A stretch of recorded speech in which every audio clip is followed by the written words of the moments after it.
Niño descubre una pequeña puerta detrás del armario y toda la familia tiene que mudarse de inmediato.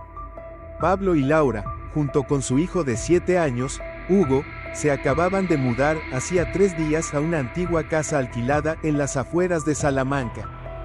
La vivienda se encontraba al final de un callejón angosto, rodeada de arbustos tupidos y con un pastizal descuidado en la parte trasera. No era muy grande, pero resultaba lo suficientemente cómoda para los tres, y lo más importante, el alquiler era sorprendentemente barato. Aún siento que está un poco fría, aunque hayas encendido la calefacción, dijo Laura en voz baja mientras ambos ordenaban la cocina. Está fría porque todavía no hay calor humano, respondió Pablo, sonriendo mientras conectaba un enchufe. En unos días, cuando huela a comida casera y suenen risas, todo estará bien. Confía en mí. Mientras tanto, Hugo correteaba en el piso de arriba, jugando solo al escondite con su osito de peluche llamado Lalo. Laura, mientras se secaba las manos, miró hacia las escaleras. Hijo, no subas al ático, ¿sí? Puede haber clavos oxidados o mucho polvo. Ya sé, mamá, gritó Hugo desde arriba, pero los pasos menudos continuaron resonando sobre sus cabezas. Laura suspiró, ya acostumbrada a la curiosidad de su hijo. Unos 30 minutos después, Hugo bajó corriendo, pálido, abrazando con fuerza a Lalo y murmurando: «Mamá, encontré una puerta rara detrás del armario». Pablo levantó la vista. «¿Qué puerta?». «Cuando me escondí detrás del armario de madera en el cuarto viejo del dueño, vi una puerta chiquita de madera. No tenía candado, papá. Pude abrirla. Adentro hay un túnel, todo oscuro». Laura se quedó inmóvil y miró a su esposo. «Pablo, seguramente lo soñaste, hijo», dijo él, agachándose para acariciarle el cabello. «Esta casa es vieja, con muchas rendijas, y a veces uno imagina cosas». «No pasa nada. No fue un sueño. Sentí un olor feo, y hacía frío. Salía viento de ahí abajo». Hasta Lalo se asustó. Pablo se rió. «Hijo, Lalo es un peluche». Pero Hugo no se rió. Su mirada se tornó sombría.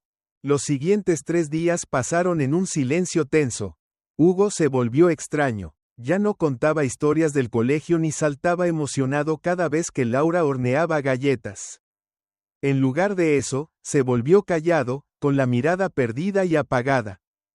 Mamá dijo en voz baja una mañana fría: «Todas las noches escucho pasos bajo el piso». «¿Estás seguro de que no es el viento?». Laura intentó sonar tranquila. «No, son pasos con zapatos de cuero, uno tras otro. Y luego, oigo a un hombre rascar el suelo». «Mamá, tengo miedo». Laura lo abrazó fuerte, su mano rígida. La noche anterior, ella también había sentido como si alguien estuviera parado frente a la puerta del cuarto.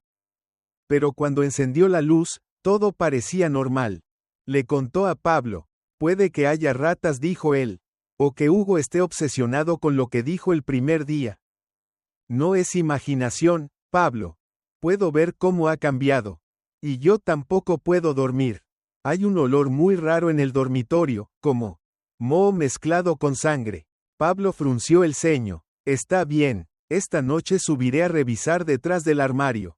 Tal vez sea una cavidad en la pared o un viejo ducto de ventilación abierto».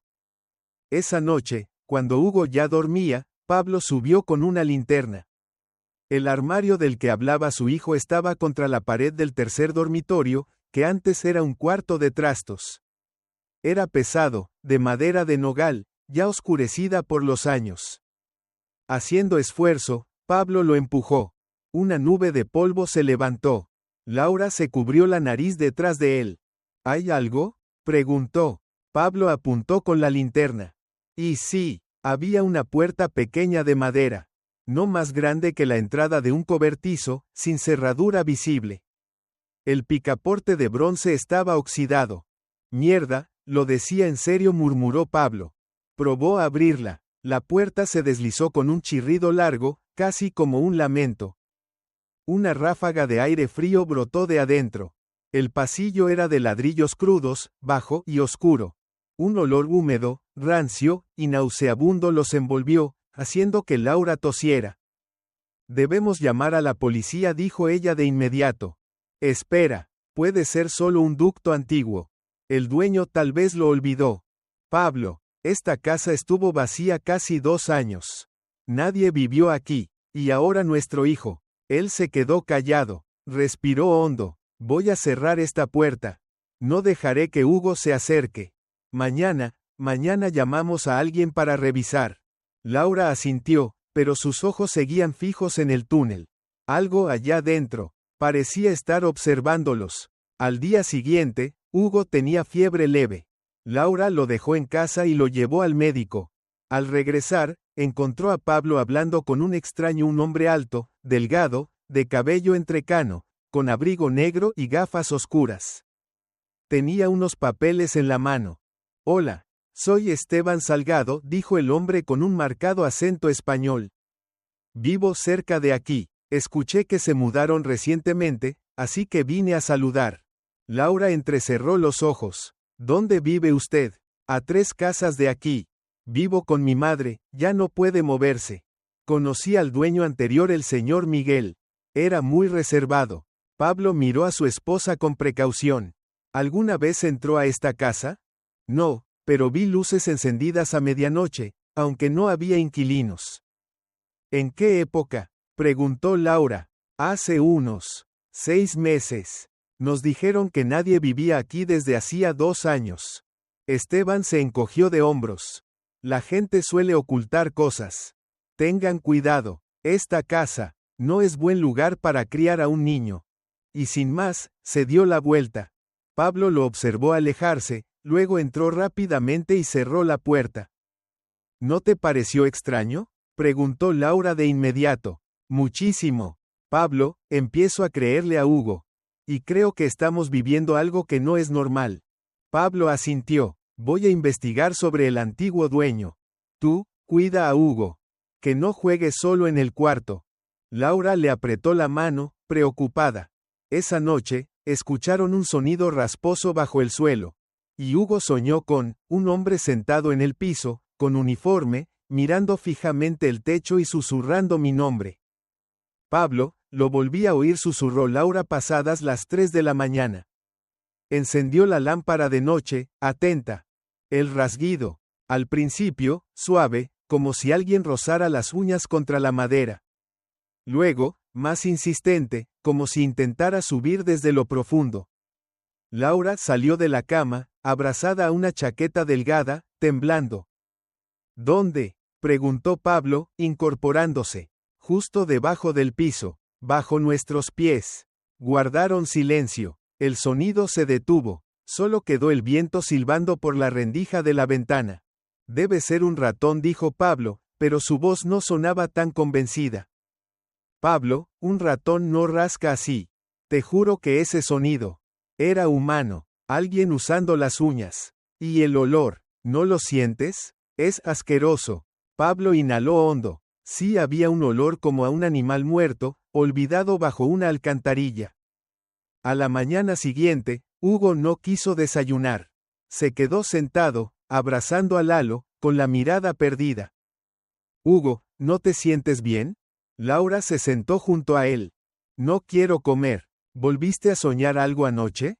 Preguntó con dulzura. No fue un sueño. Fue real, respondió Hugo. Él está ahí abajo, sentado, mirándome. Cada noche se acerca más.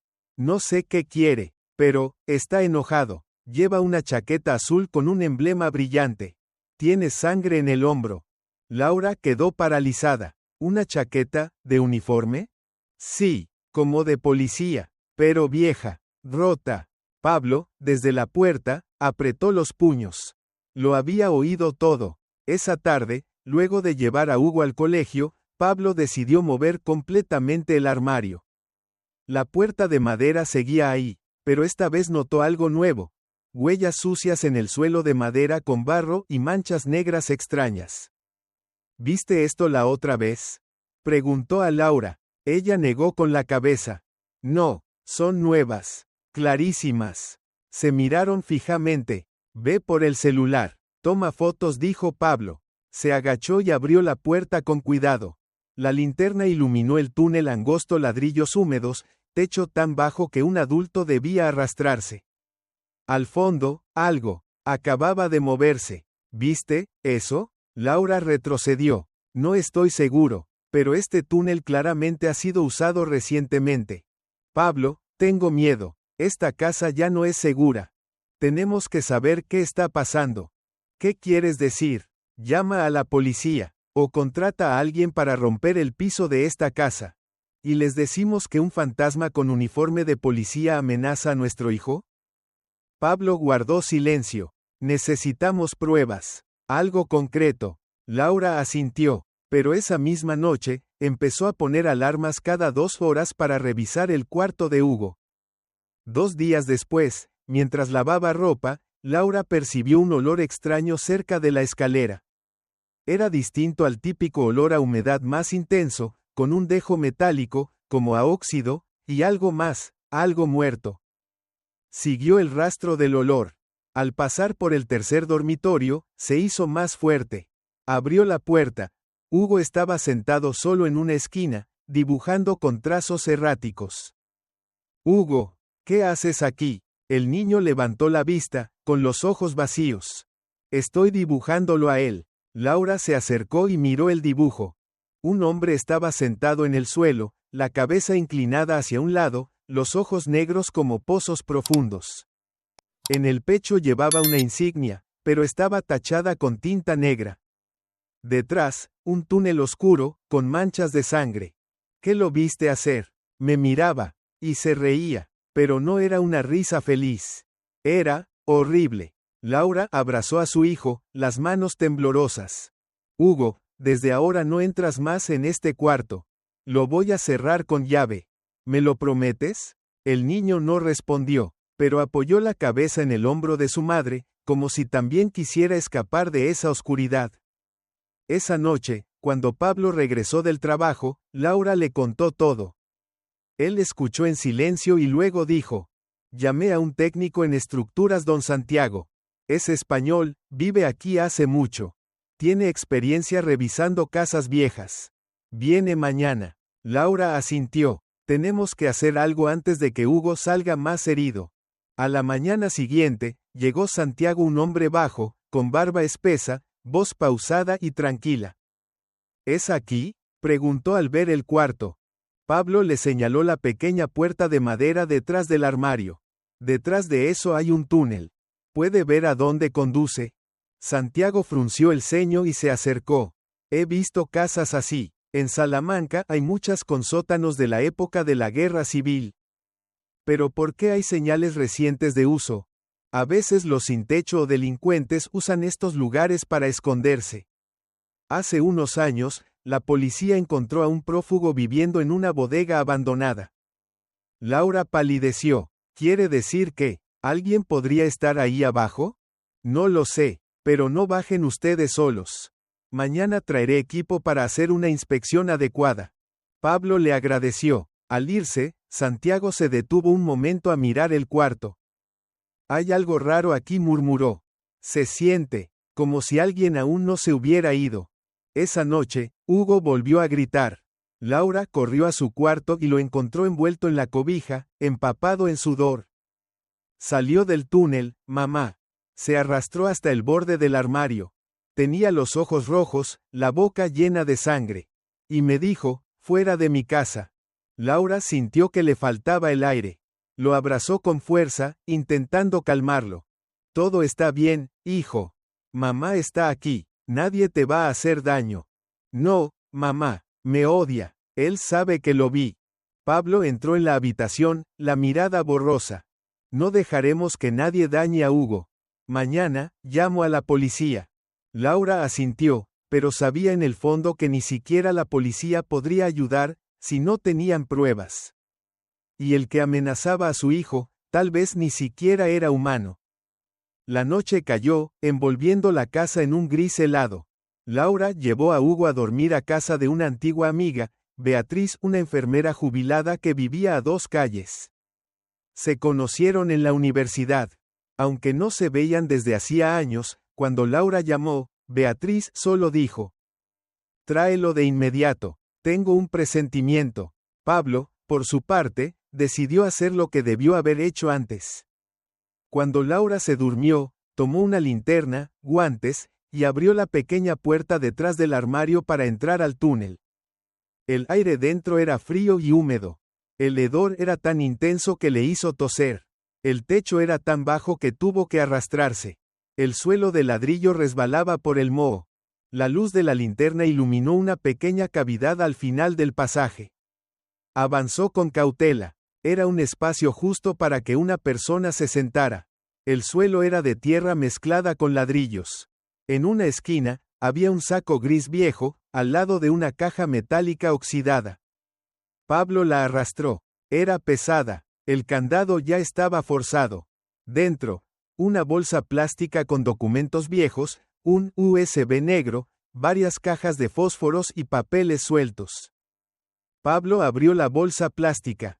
Pasaportes, cédulas de identidad, licencias de conducir, todos con la misma foto: un hombre de cabello castaño, ojos oscuros, mandíbula fuerte pero con nombres diferentes: Luis Romero, Andrés Telles, Mateo Vargas. Pablo alzó la vista, el corazón acelerado. El rostro coincidía con la descripción de Esteban, el supuesto antiguo dueño de la casa. Y había otra foto, el mismo rostro, con uniforme de policía tachada con tinta roja. Miguel Gálvez, murmuró Pablo, dando vuelta la foto. Al reverso, una frase escrita con letra temblorosa: traidor. Siguió revisando. Recibos en efectivo con sellos de bancos en Granada y Almería.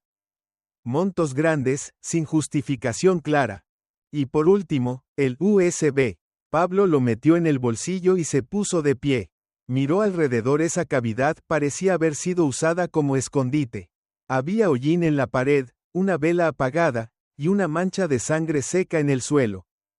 Salió rápidamente. Al cerrar la puerta, escuchó un leve crujido como pasos arrastrados en el pasillo. Se detuvo, contuvo la respiración. Nadie. Empujó el armario de vuelta a su sitio, cerró con llave y bajó. Laura seguía despierta. ¿Dónde estabas?, preguntó ella, agotada. Pablo le mostró todo. Laura tomó los papeles, con los ojos fijos en cada imagen. Al llegar a la que decía Miguel Gálvez, se quedó helada. Es él, susurró, el que vimos rondando la casa. Esa mirada, nos estaba observando. Pablo asintió. No solo se esconde, intenta borrar su rastro. ¿Pero por qué volver aquí? Laura señaló una foto. Si fue policía, sabía qué lugares no levantarían sospechas. Tal vez esta casa guardaba algo importante: pruebas, dinero, algo que no pudo recuperar. ¿Y si sabe que entramos al túnel? Pablo no terminó la frase. Miró a Laura con gravedad. No tenemos mucho tiempo. Al día siguiente, Santiago volvió con una lámpara potente y una cámara infrarroja antigua. Pablo lo condujo al cuarto y movió el armario. ¿Quiere bajar usted? No, solo necesito iluminar y tomar fotos. El túnel es muy estrecho. Si hay algo peligroso, tú podrás moverte mejor. Pablo se colocó la lámpara en el cuello, se puso guantes y bajó al túnel nuevamente. Santiago tomó fotos desde la entrada, ajustando el equipo. ¿Ves algo?, preguntó. Sí, una cavidad, como un escondite. Hay sangre, una caja metálica y huellas. Que no son mías. Santiago se quedó inmóvil. Toma fotos. De todo. Luego sal. Pablo obedeció, le entregó la cámara y la lámpara al salir. Santiago miró las imágenes y frunció el ceño. Esa sangre, es reciente, aún está roja, y las huellas parecen de zapatos de cuero, talla 42. Alguien sigue viniendo aquí, sin duda. Laura, al lado, se quedó sin habla. ¿Cree que sea Miguel? Santiago asintió. Si es él, es peligroso. Y astuto. No toquen nada más. Llamen a la policía, o a alguien que sepa cómo manejar esto. ¿Conoce a alguien?, preguntó Pablo. Sí, un viejo amigo, ahora abogado. Antes trabajaba en asuntos internos de la policía. Le escribiré, pero ten cuidado. No dejes rastros que indiquen que sabes algo. Esa noche, Laura recibió una llamada de Hugo desde la casa de Beatriz. Mamá, él volvió. ¿Dónde lo viste? En un sueño. Pero esta vez, estaba parado en la puerta de casa. Tenía algo como un martillo. Y lloraba mientras decía, no busquen más. Voy a quemarlo todo. Laura apretó el teléfono. ¿Estás bien, amor? Sí, pero mamá, Lalo está roto. Tiene sangre en la mano. Laura se quedó muda. A la mañana siguiente, le dijo a Pablo, Hugo no se lo imagina. Él lo conoce, ya lo ha visto antes. Y va a volver. Pablo colocó el USB sobre la mesa. Voy a revisar esto, tal vez sea la clave. Lo conectó a la computadora y abrió la única carpeta. Aparecieron varios videos, cada archivo titulado con una fecha. Pablo hizo clic en uno. La imagen mostró una habitación pequeña, con luz tenue, y un hombre frente a la cámara era Miguel Gálvez. Camisa arrugada, mirada desquiciada. Yo no maté a nadie.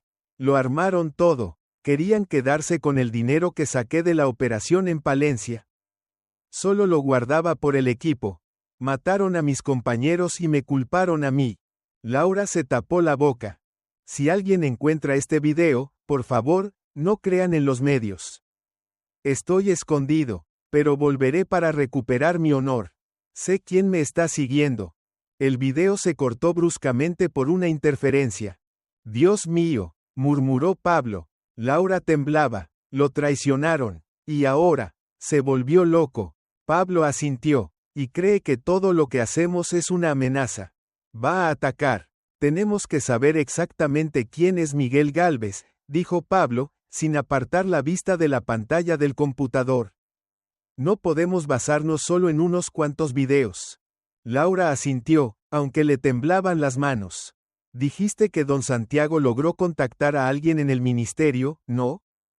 Sí, se llama Rafael Cortés. Está jubilado, pero aún tiene muchas conexiones en el sector. Le acabo de enviar la foto de Miguel y el contenido del video. ¿Y qué respondió? Aún nada, pero ya sabes, si nosotros sabemos quién es Miguel, entonces Miguel también sabe que ya lo descubrimos. ¿Te acuerdas? Esa mirada suya el primer día que vino a la casa, como si evaluara todo, o nos amenazara. Se miraron en silencio. La casa parecía extrañamente callada, y cada sonido pequeño los hacía saltar. Esa misma tarde, Pablo recibió una llamada de Rafael.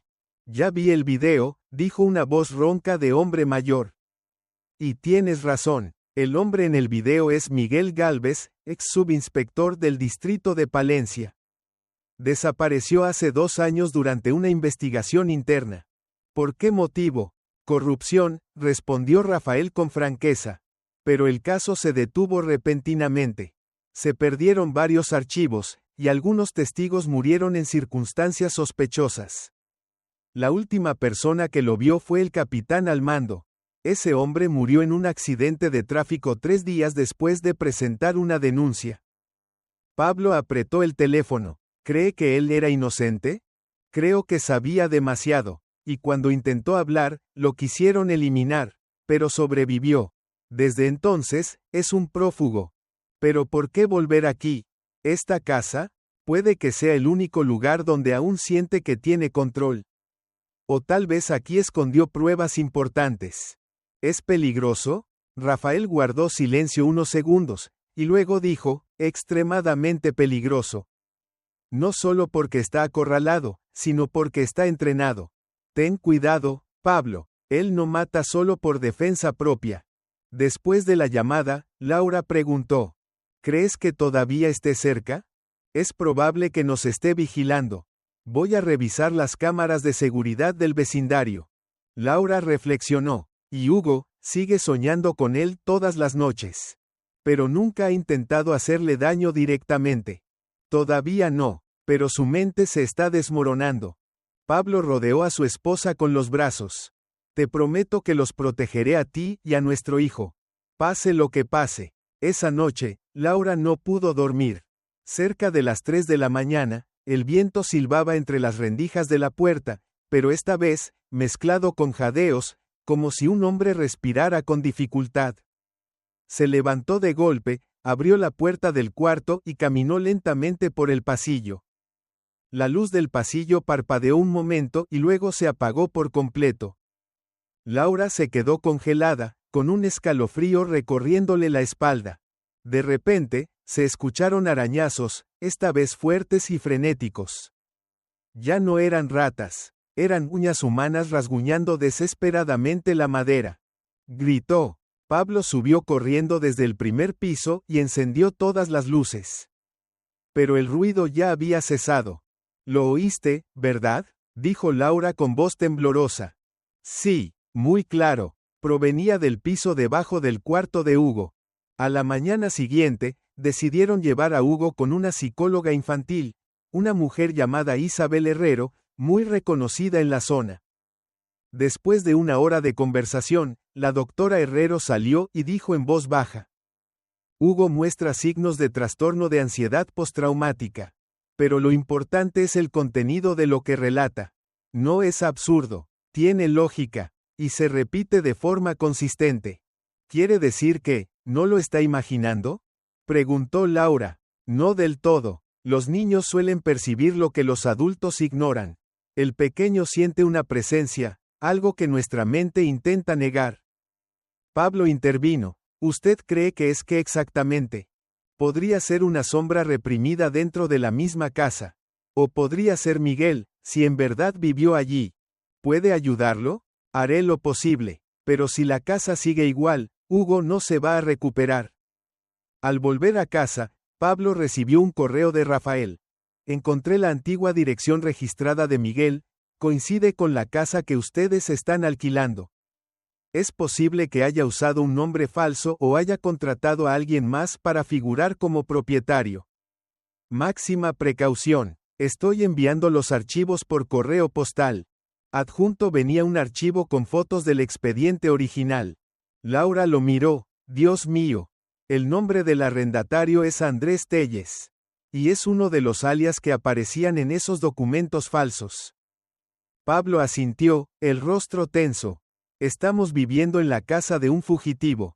Y él quiere volver. Esa misma tarde, cuando fue a sacar la basura, Laura se cruzó con Esteban, el vecino que había visitado el primer día.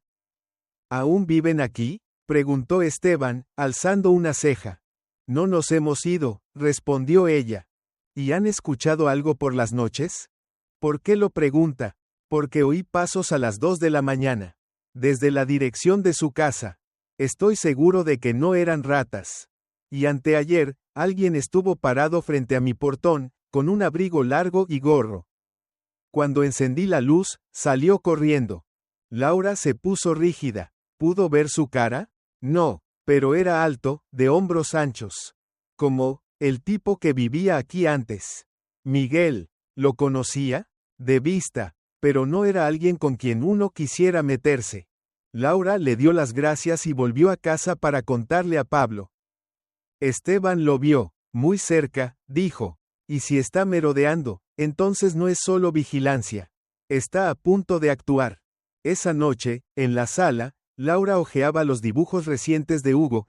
Todos seguían el mismo patrón. Un hombre bajo tierra, con ojos oscuros, llorando o gritando. En otro dibujo, había fuego. El hombre sostenía un encendedor, mirando hacia el techo. Pablo, susurró, nuestro hijo está viendo el futuro. ¿Qué dices? Si él planea quemar esta casa, como dijo en el video.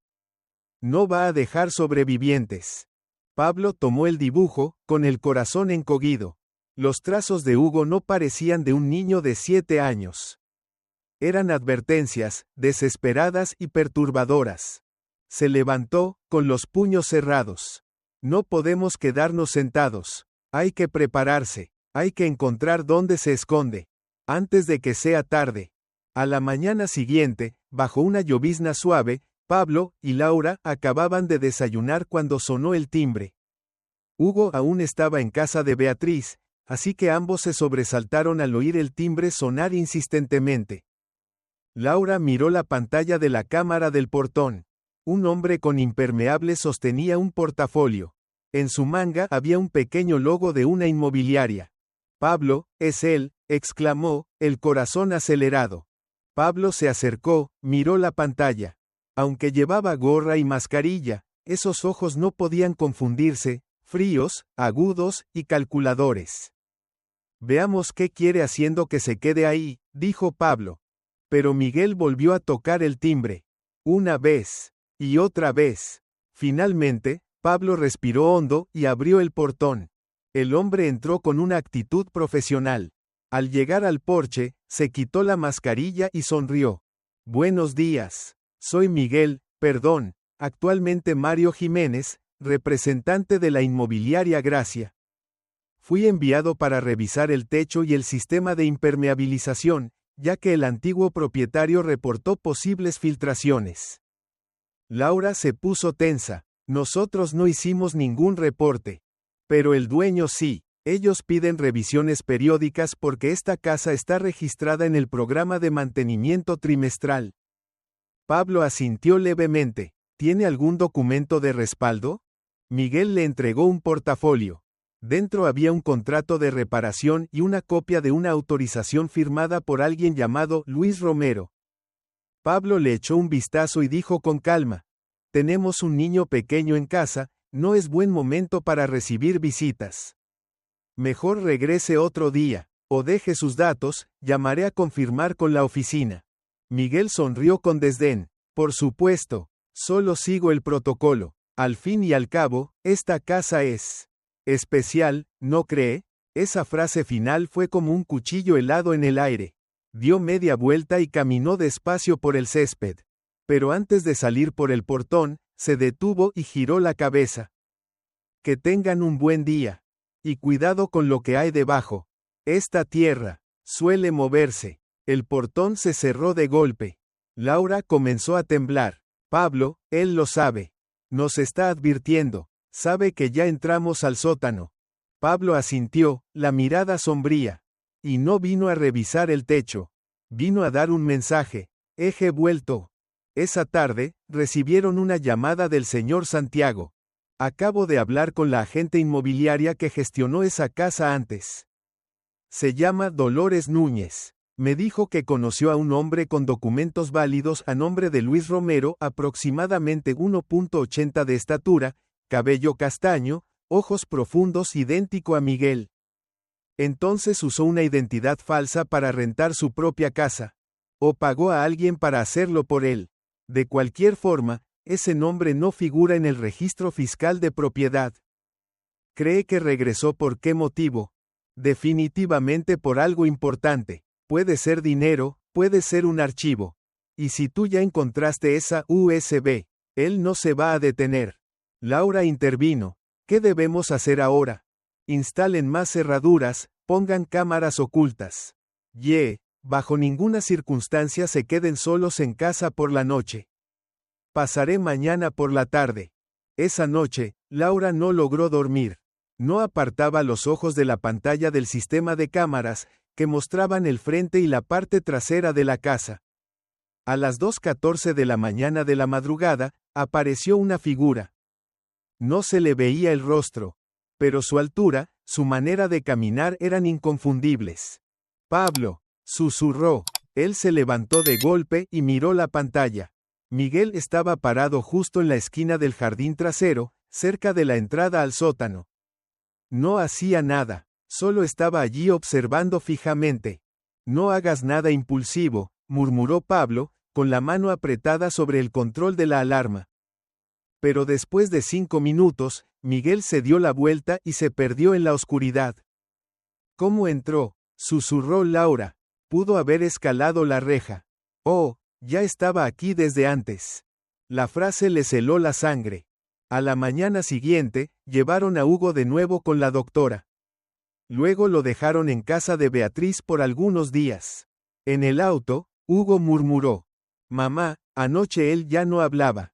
¿Qué dices, hijo? Estaba afuera de la ventana. Los ojos no parpadeaban, como una estatua, pero vi que sostenía algo, como un palo o un gancho. Laura le apretó la mano. No te preocupes, en casa de la tía Beatriz estará seguro. Al regresar, encontraron sobre el umbral una hoja pequeña completamente blanca. No tenía nada escrito, pero en la parte de atrás había una mancha húmeda como si una mano mojada por la lluvia la hubiese tocado. Laura la recogió, con los labios apretados. Es una advertencia. Pablo asintió. Está jugando con nuestra mente. Quiere intimidarnos, sacarnos de control. Pero aún no ha forzado puertas, ni ha atacado directamente. Porque está esperando algo, o a alguien. Esa tarde, mientras Pablo salió a comprar víveres, Laura se quedó sola en casa. Mientras lavaba un vaso, un clic se oyó desde el piso de arriba. Cerró la llave del agua y prestó atención. No era Hugo, no había nadie arriba. ¿Pablo? Llamó, aunque sabía que él no estaba. Ninguna respuesta. Los pasos se escucharon de nuevo muy suaves. Lentos, uno a uno. Laura temblaba mientras tomaba un cuchillo pequeño de la mesa de la cocina. Tenía las manos empapadas de sudor. Subió las escaleras con el corazón desbocado. La puerta del cuarto de Hugo estaba entreabierta. Empujó con cuidado, la habitación estaba vacía. Pero el ropero de madera había sido movido. Y la pequeña trampilla que conducía al sótano estaba completamente abierta. Gritó. Cuando Pablo llegó, la encontró sentada en el suelo, temblando incontrolablemente. Él estuvo aquí, Pablo. Abrió la puerta del sótano. Estuvo dentro de la casa. Pablo subió corriendo. En efecto, la trampilla estaba abierta. Nada parecía haber sido robado, pero en el suelo había marcas de barro fresco y una colilla de cigarro. Esa noche, llamaron a la policía. Un joven oficial llamado Manuel Ortega acudió, inspeccionó el lugar, y dijo: no hay señales de puerta forzada. No hay indicios claros de intrusión. Nadie ha sido herido. Haré un informe, pero no sé si podamos hacer mucho. Laura lo miró desesperada. Tenemos pruebas. Identidades falsas, la USB, fotos. Ortega suspiró. Les creo, pero el sistema legal necesita más que eso. Si tuviéramos un video del sujeto entrando, o un testimonio directo, podríamos actuar. Pablo apretó la mandíbula. ¿Y si espera hasta que incendie la casa, entonces sí será suficiente? Ortega guardó silencio. Antes de irse, dijo en voz baja: si fuera yo, no me quedaría en esta casa. No con un niño. Miguel no desapareció después de esa intrusión. Al contrario, empezó a aparecer más seguido, más abiertamente, como si quisiera ahogar a la familia de Pablo en el miedo día tras día. En apenas 3 días, volvió 3 veces. La primera, para revisar el medidor de luz, la segunda, para inspeccionar una fuga de agua, y la tercera. Simplemente tocó la puerta con el pretexto de verificar el contrato de arrendamiento. Cada vez, venía bien vestido, con documentos legales bajo nombres falsos. Mario Jiménez, Luis Romero o Andrés Telles, los mismos nombres que Pablo había encontrado en las identificaciones falsas del sótano. Siempre, Laura se quedaba detrás de la puerta, con un cuchillo escondido en el bolsillo de su abrigo.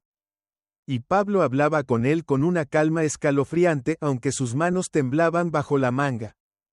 La tarde del cuarto día, volvió diciendo que venía a arreglar el inodoro. Pablo ya no aguantó. ¿Cuántas veces más va a venir?, preguntó con tono uniforme. Miguel sonrió, con una mirada afilada como cuchilla.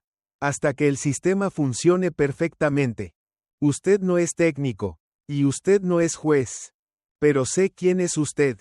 Por primera vez, la mirada de Miguel se ensombreció. Se acercó, la voz más baja. Lo sabes, pero no puedes hacer nada, ¿cierto? No tienes pruebas, ni orden judicial, ni nada. Solo imaginación. ¿Y mi hijo? Pablo apretó los dientes. ¿También imaginó cuando lo dibujó noche tras noche? Miguel ladeó la cabeza, su sonrisa torcida.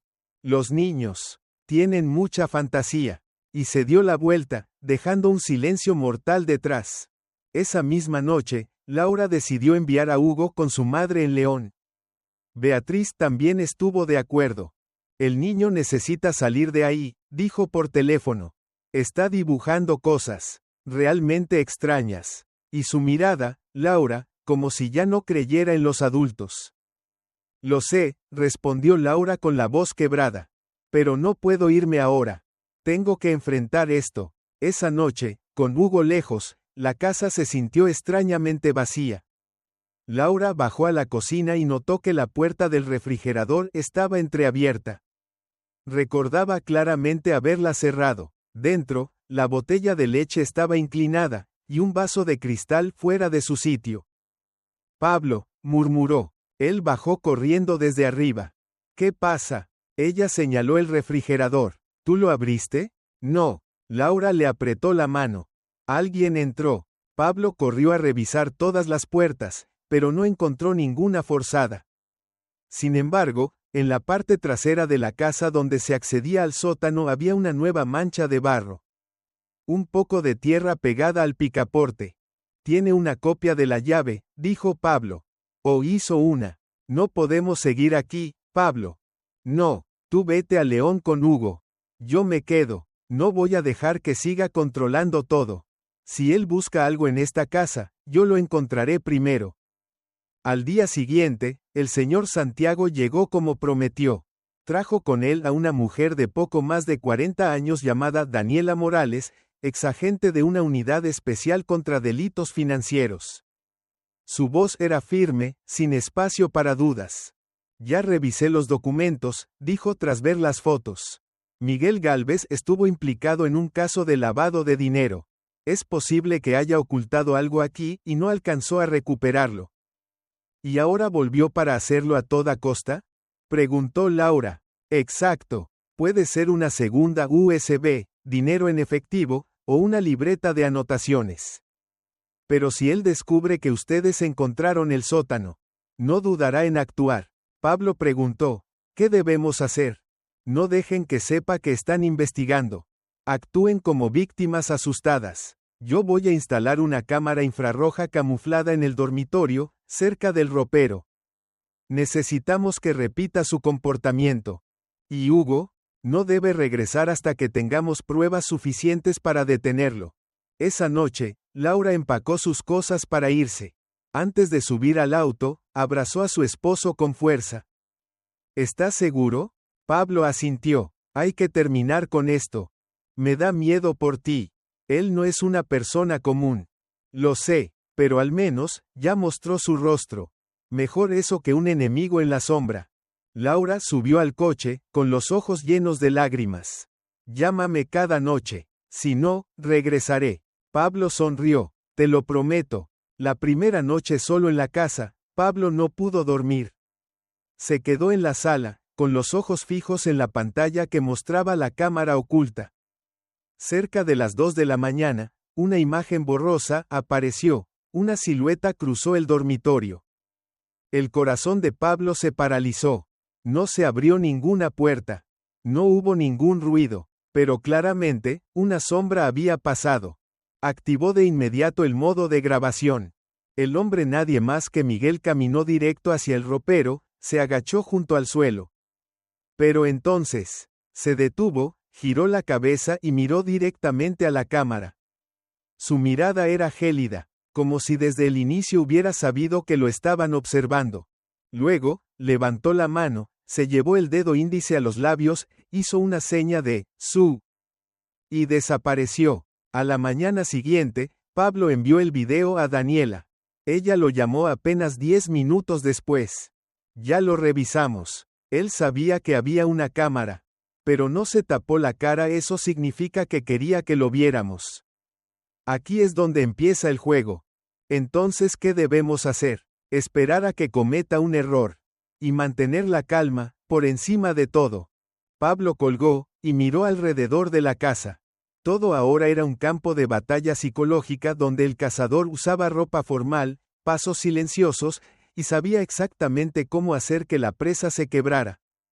La segunda noche, Pablo no durmió. Tenía una navaja plegable escondida bajo la almohada. Alrededor de la 1:48 de la mañana, sonó el timbre. No abrió. Los golpes en la puerta se volvieron más intensos. Luego, se detuvieron. La cámara mostraba a Miguel parado allí, con un objeto en la mano, una fotografía. La levantó y la presionó contra el lente de la cámara. Era una foto de Hugo la que solían tener colgada en la habitación, claramente tomada de allí. Pablo apretó tanto los puños que se hizo sangrar. Él susurró, aunque sin sonido, «Sé dónde está». Y luego se dio la vuelta y se marchó. La imagen de Miguel sosteniendo la foto de Hugo frente a la cámara permaneció grabada en la mente de Pablo todo el día siguiente. La fotografía ya no estaba en el cuarto, lo que significaba que él había entrado, quizás incluso antes de la noche anterior. Silenciosamente, sin dejar rastro, solo para enviar un mensaje escalofriante. «Puedo tocar a tu hijo cuando quiera». Pablo llamó de inmediato a Laura, con la voz temblorosa. Tomó la foto de Hugo. «No dejes que el niño salga de la casa de tu madre ni por un segundo». «Dios mío, Pablo, ¿estás seguro de que él entró a la casa?» «No hay duda». Se paró frente a la cámara, levantó la foto y volvió a hacer la seña de «Su». Del otro lado de la línea, Laura se quedó sin habla. «Quiero volver». «No, eso es lo que él quiere. Quiere que entres en pánico. Pablo, si le pasa algo a Hugo, yo no podría soportarlo». «No le va a pasar nada. Te lo juro, ya envié la grabación a Daniela. Ella contactará a la policía». Esa tarde, un auto civil se estacionó discretamente frente a la casa. Daniela y el señor Santiago bajaron del vehículo. «Ya envié el video a un conocido de mi época en la unidad especial de Salamanca», dijo Daniela. «Pero como imaginaba, aún no pueden actuar oficialmente. No hay violencia, no hay signos de agresión física, no hay orden judicial». «¿Entonces tenemos que esperar a que ataque?», preguntó Pablo, con un nudo en la garganta. «Vamos a sacarlo de la sombra». Santiago sacó de su bolsillo un pequeño dispositivo. «Un detector de movimiento. Lo instalaré cerca del sótano y en el dormitorio. Si vuelve, lo sabremos». «¿Y las puertas?». «Las cerraduras siguen intactas. Puede que tenga una copia de las llaves o que esté usando algún acceso antiguo del sótano». Pablo asintió, el rostro tenso como un cable. «Y una cosa más», agregó Daniela. «Dejó esa foto. Podría ser una advertencia, o el inicio de una escalada de amenazas». «¿Y el siguiente paso?», preguntó Pablo. «Esperar». Solo cuando cayó la noche, Pablo comprendió que esperar era lo más cruel. Se sentó en la sala, con el teléfono en la mano, los ojos fijos en la pantalla de la cámara. 1 de la mañana nada. 1:30 de la mañana. Una sombra cruzó el patio trasero. Solo un gato. 2:10 de la mañana. El sensor del sótano vibró suavemente, algo se movía en la puerta del sótano. Pablo contuvo la respiración. ¿Solo una rata? Abrió el mapa térmico. Había un punto caliente moviéndose. Muy despacio, desde la puerta del sótano hacia el suelo del dormitorio. Se levantó de golpe, tomó la linterna y subió las escaleras en silencio. La puerta del dormitorio seguía cerrada. Pablo la abrió, y vio que la trampilla al sótano estaba entreabierta. Se quedó paralizado. Desde abajo, subía un olor a tierra húmeda y humo tenue. Apuntó con la linterna. No había nadie, pero en el tercer peldaño, una huella clara, húmeda y sucia. A la mañana siguiente, Pablo revisó el buzón. Había un sobre blanco, bien centrado dentro. No tenía remitente. Lo abrió, solo una hoja blanca, sin una sola palabra. Pero el olor, eso fue lo que le heló la sangre. Olor a humo, mezclado con gasolina. Le acercó el papel a la nariz y estaba impregnado de gasolina.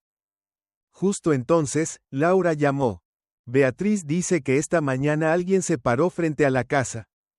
Un hombre alto, con gorro, mirando fijamente. Se fue cuando ella fue a llamar a la policía. Pablo apretó el sobre con fuerza. Él ya llegó hasta allá. Esa tarde, Laura decidió llamar a Lucía Valdés, una vieja amiga que era periodista y había trabajado en investigaciones criminales. Después de escuchar la historia, Lucía se quedó en silencio unos segundos y luego dijo: «Esto es grave. Si Miguel realmente fue un subinspector expulsado, y ahora quiere eliminar pruebas. Entonces se están metiendo con una red oculta. Pero necesito ver la USB con mis propios ojos. Pablo la enviará hoy mismo. Puedo incluir el caso en el noticiero regional de mañana en la noche. Pero necesito verificar la autenticidad. Y si lo publicamos, ya no habrá vuelta atrás. Laura miró a Hugo jugando con sus legos en el cuarto. No hay vuelta atrás desde hace mucho, hermana. Esa noche, Pablo cerró todas las habitaciones, subió el volumen de los monitores de cámara y colocó un candado extra en la puerta del sótano. No podía dormir. A la 1:45 de la mañana, el sensor del patio trasero vibró esta vez con fuerza. Encendió la cámara. Miguel estaba allí. Sin cubrirse el rostro, sin esconderse, miraba directamente al lente, y luego, sacó de su bolsillo un encendedor. Lo levantó, y lo encendió. Una llama azul titilaba. Pablo se levantó y corrió hacia el patio. Cuando llegó, Miguel ya no estaba. Solo quedaba una botella de plástico vacía en medio del césped. Todavía olía fuertemente a gasolina. Y sobre ella, un papelito. Ya esperé suficiente. A la mañana siguiente, Laura llamó con la voz temblorosa. La hermana Lucía dice que esta noche se emitirá el reportaje con un video corto de la USB, acompañado de una narración anónima. No dirán nuestros nombres, pero mostrarán la imagen de Miguel. Hicimos lo correcto, respondió Pablo. Él ya fue demasiado lejos. Hugo ha mejorado estos días. Pero anoche volvió a dibujar. ¿Qué dibujó? Sigue siendo él, pero esta vez, él sostiene un encendedor, frente a nuestra casa. Pablo se dejó caer en el sofá. No podía permitir que esto siguiera. Llamó a Daniela. Esta noche va a hacer algo. Lo presiento. Ya informamos a la policía. Habrá agentes encubiertos rondando la casa después del noticiero. Pero recuerden, no dejen que él sepa que están preparados. Al mediodía, el señor Santiago pasó a dejar un candado más grande. Un tipo como él solo necesita un descuido para atacar. No le den esa oportunidad.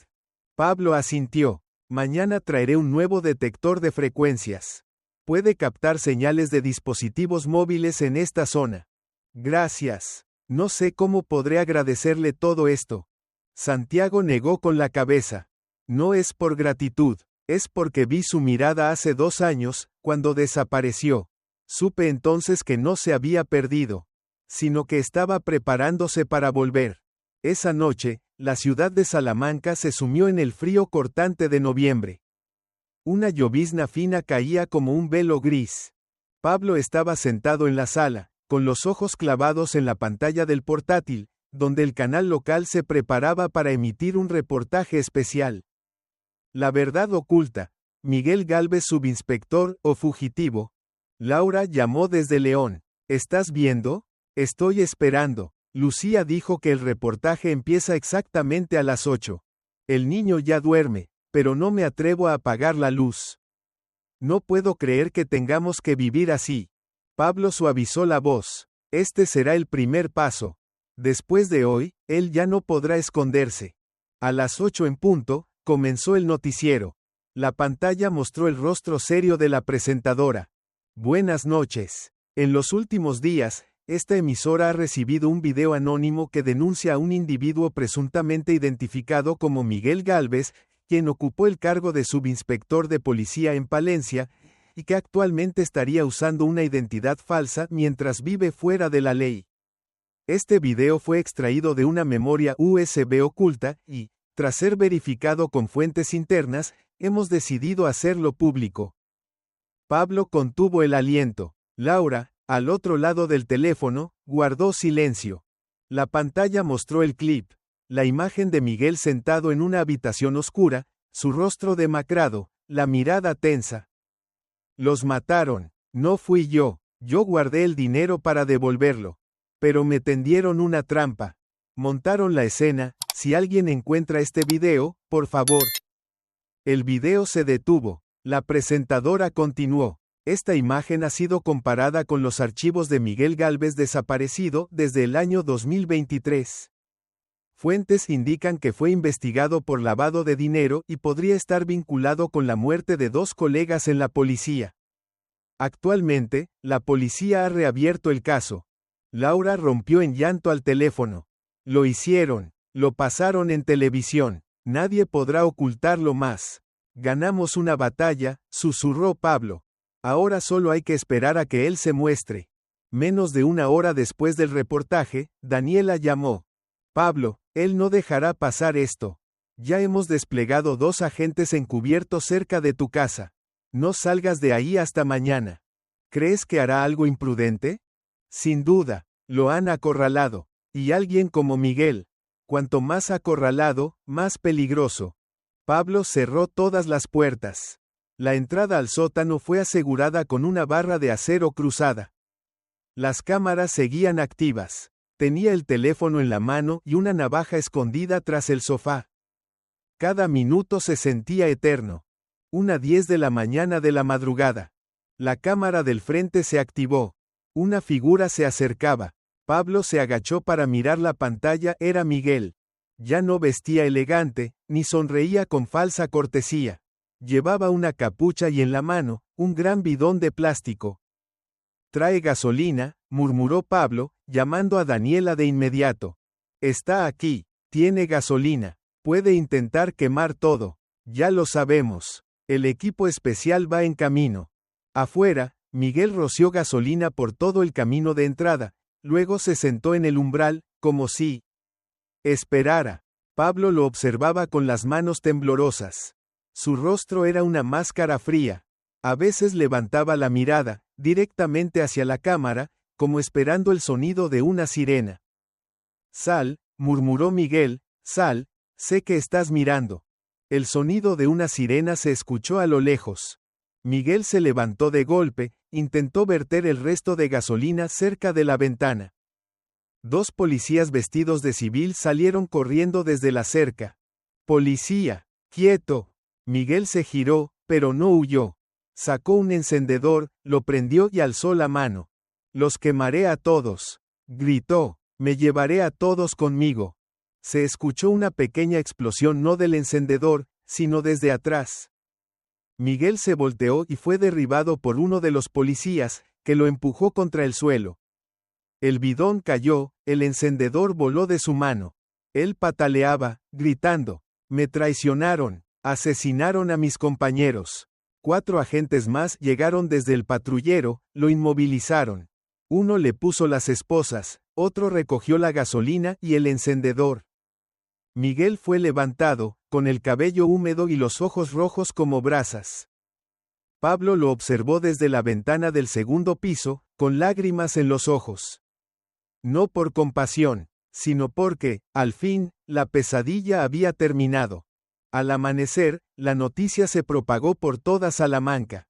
En televisión se informó que Miguel Gálvez, el exsubinspector desaparecido, había sido detenido mientras intentaba incendiar una vivienda.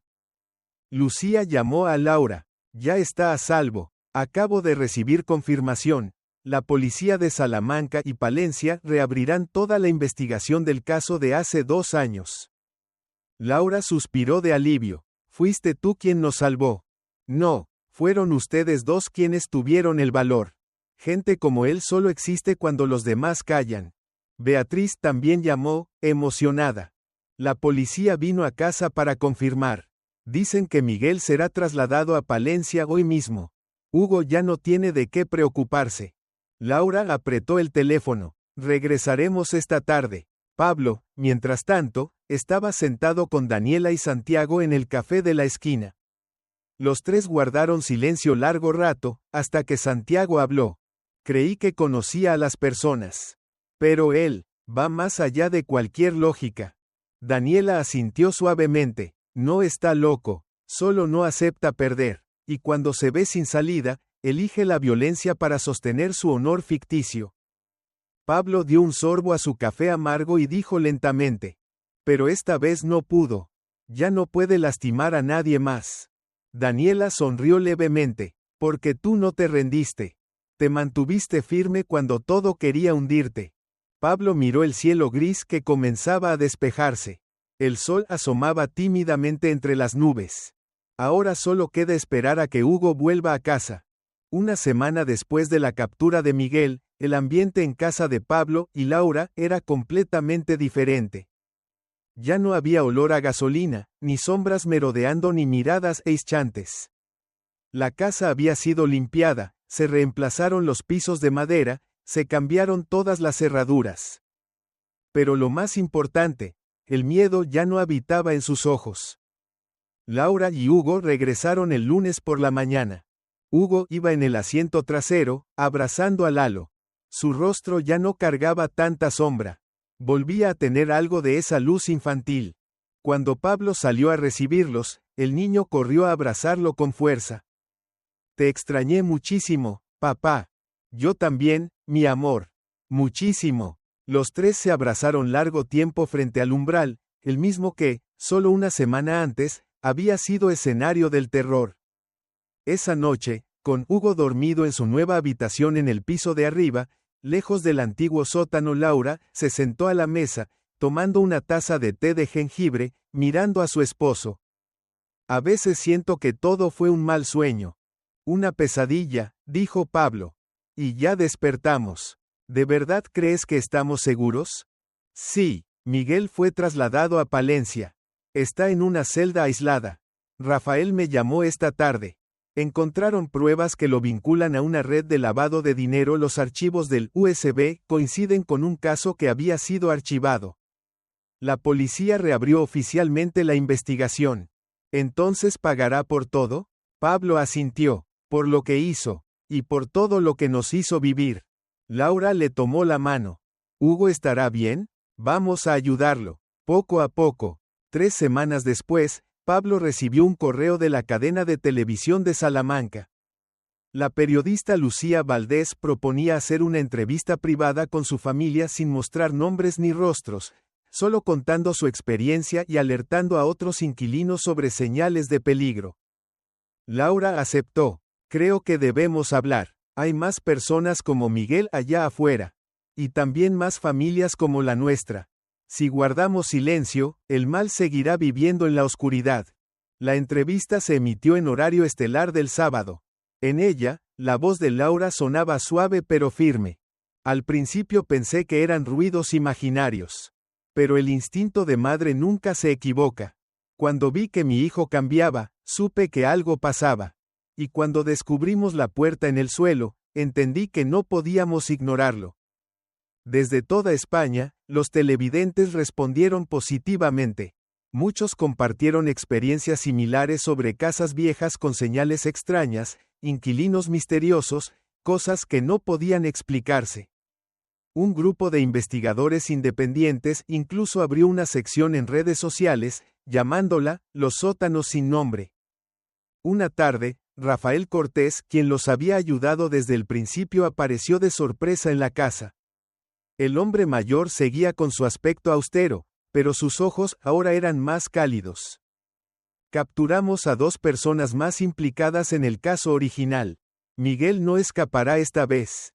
Pablo le sirvió café. Sin usted, no sabría por dónde empezar. No, sin la perseverancia de ustedes, todo seguiría enterrado. La verdad solo necesita una persona valiente para salir a la luz. Laura trajo un pastelito y bromeó. Si no lo prueba, será como cometer un delito. Rafael rió. Un delito menor. Me he enfrentado a asesinos. Tu pastel no me va a desmayar. Hugo también se estaba recuperando. Volvió a la escuela, ya no se despertaba sobresaltado. Una noche, cuando Laura fue a verlo, lo encontró coloreando. En la hoja había un dibujo muy distinto a los de antes. Una playa azul, un sol sonriente, y 3 personas de pie, juntas. ¿A quién dibujaste? A mí, a mamá y a papá. ¿Y Lalo? Aquí está. Hugo señaló un osito de peluche que yacía junto al paraguas. Laura se detuvo un instante. ¿Y el sótano bajo el armario? ¿Todavía piensas en él? No, ese lugar ya no da miedo. Porque ahora hay luz. Laura abrazó a su hijo. Las lágrimas amenazaban con caer. 3 meses después, la familia decidió mudarse a la zona costera del sur, donde Pablo siempre había soñado con una nueva vida. Compraron una casita cerca del mar en Almería con jardín, mucha luz natural y, lo más importante, sin sótano. El día de la mudanza, Laura se quedó de pie en medio del patio, mirando a su alrededor. ¿Escuchas eso? Pablo inclinó la cabeza. ¿Qué cosa? No se escucha nada. No hay rasguños, ni pasos. Solo el mar y el viento. El sonido de la libertad, sonrió Pablo, y luego gritó, Hugo. Ven a ver tu nuevo cuarto. El niño corrió hacia ellos, con los ojos brillantes. Todos los cuartos tienen ventanas, y no hay armarios pegados a la pared. Eso está muy bien, dijo Laura sonriendo. ¿Vamos a comenzar de nuevo, sí? Hugo asintió con entusiasmo. Esa noche, mientras los tres compartían la primera cena en su nuevo hogar, la luz cálida de las lámparas bañaba la mesa, creando un ambiente acogedor. Pablo miró a su esposa y a su hijo, y preguntó: ¿Qué te parece la nueva casa, hijo? Hugo masticó un trozo de pescado, luego alzó la vista con una sonrisa pícara. Me gusta, porque aquí, ya no hay puertas secretas, papá. Pablo y Laura soltaron una carcajada. La risa llenó la casa, tocando cada rincón, disipando toda sombra que pudiera haber quedado. Esta historia es un testimonio del poder del amor familiar, del valor y de la perseverancia frente a la oscuridad de la injusticia. Ante el miedo, Pablo y Laura no se rindieron. Enfrentaron todo paso a paso, protegiendo a su hijo y a la verdad. Aunque el mal era astuto y peligroso, la luz de la verdad terminó por prevalecer. Y con ello, aprendemos que, mientras no guardemos silencio, y no nos demos por vencidos, incluso en las situaciones más aterradoras, el ser humano puede encontrar una salida, y un nuevo comienzo lleno de esperanza. Si te ha gustado esta historia, te invitamos a dar like y suscribirte a nuestro canal. Tu apoyo nos motiva a seguir trayendo historias conmovedoras casi todos los días. Estamos muy agradecidos por tu apoyo. Nos vemos pronto.